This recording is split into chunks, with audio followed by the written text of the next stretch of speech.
Halo guys, Assalamualaikum warahmatullahi wabarakatuh. Selamat datang di channel Al-Amin Group.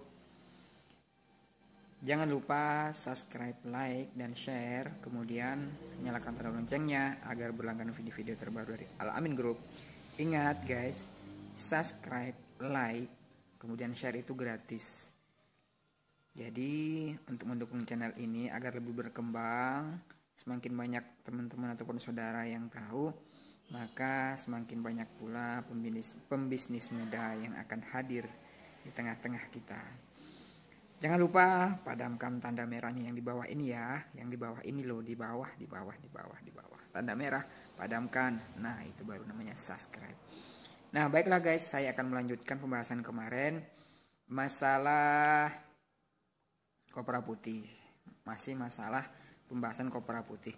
Nah, kali ini saya akan membahas masalah rincian ataupun modal yang harus dikeluarkan ketika mengolah kopra reguler. Yang kemarin kan edible, kemudian ini yang reguler. Nah, mungkin part selanjutnya ini adalah part 2 teman-teman. Ingat ini part 2. Kemudian mungkin besok itu di part 3 masuk ke kopra asalan. Nah, oke baiklah teman-teman, saya ucapkan ribuan terima kasih kepada subscriber Al-Amin Group. Mudah-mudahan semuanya tetap sehat, tetap mendapatkan ataupun tetap dilindungi oleh Allah Subhanahu wa taala. Dan kemudian juga jangan lupa pakai masker teman-teman. Sekarang kan masih masa pandemi, jadi kemana-mana harus pakai masker walaupun digantung seperti ini karena masih di rumah.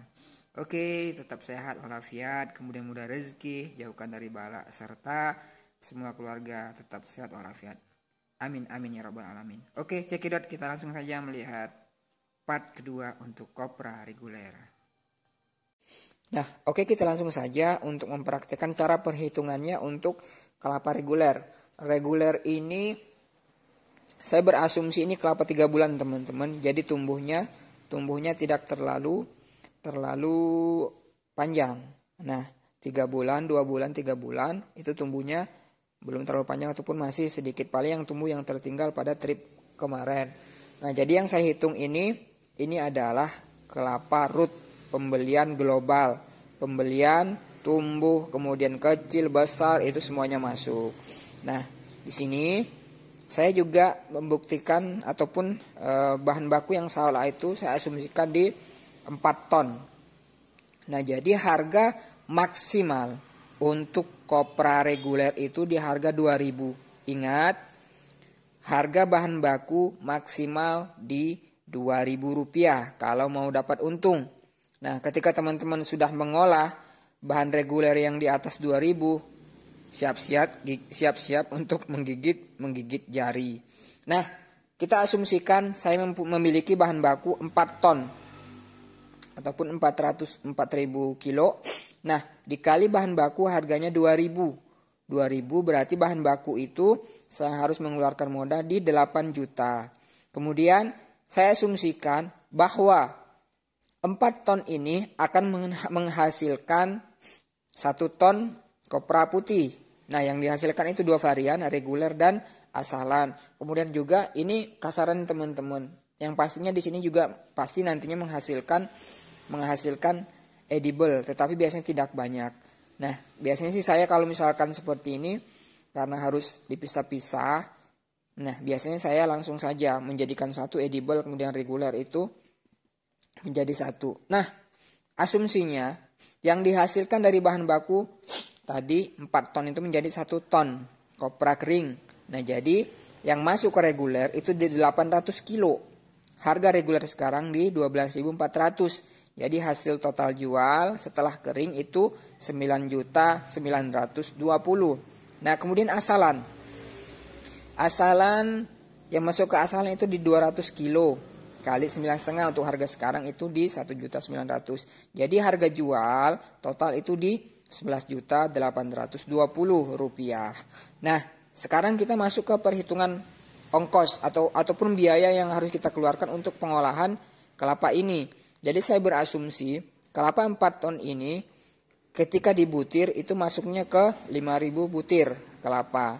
Nah, untuk harga ongkos kupas, belah dan jemur itu per butirnya di Rp150. Nah, jadi dikali dengan total kelapa 5.000 menjadi 750.000 untuk kupas, belah, dan jemur. Nah, kemudian setelah itu kita harus menunggu selama 5-6 hari. Setelah kelapa ini mengkal, kita jemur, baru kita cungkil. Nah, kemudian kita cungkil. Asumsinya yang saya asumsikan di sini adalah batok dari kelapa 4 ton tadi. Asumsinya menjadi 1 ton batok. Saya hitung itu batoknya 1 ton.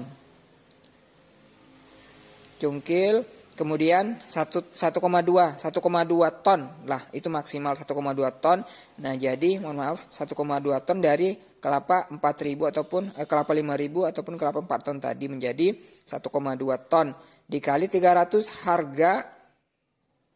harga batok, harga cungkil maksudnya, yang timah adalah batok. Nah, 1.200 dikali 300 menjadi 360. Yang ditimbang adalah batoknya. Diingat, yang ditimbang adalah batoknya. Jadi upahnya per kilo 300 untuk cungkil kelapa. Kemudian sortir setelah kering. Nah, itu kan tadi setelah kita jemur. Nah, kita sortir mana yang masuk ke reguler, kemudian yang mana yang masuk ke asalan. Sebenarnya sih kalau misalkan mau lebih baik teman-teman, ketika mencungkil itu kan sebenarnya kalau yang kopra asalan jangan terlalu kering. Ketika dicungkil itu sudah langsung dikarungin. Nah, di sini tetap saya hitung sortir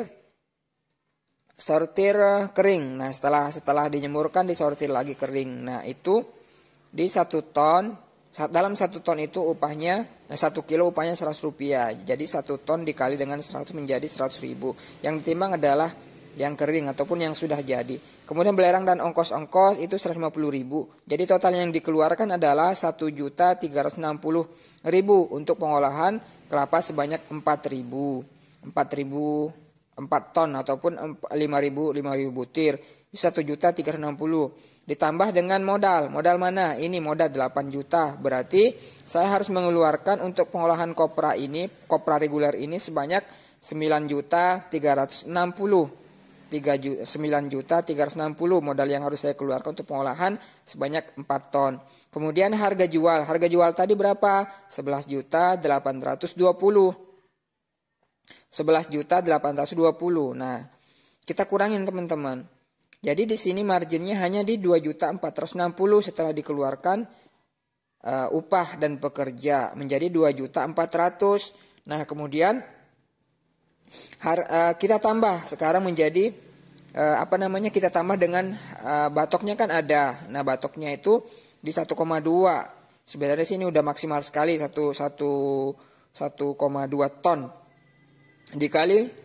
Dikali harga per kilo itu 1.300 menjadi 1.560. Nah, ditambah dengan hasil dari kalkulasi tadi 2.460 menjadi 4.020.000. Inilah hasil terakhirnya teman-teman. Selama 10 hari sampai 15 hari baru bisa dijual ataupun yang benar-benar kering. Nah, seperti itulah perhitungan teman-teman.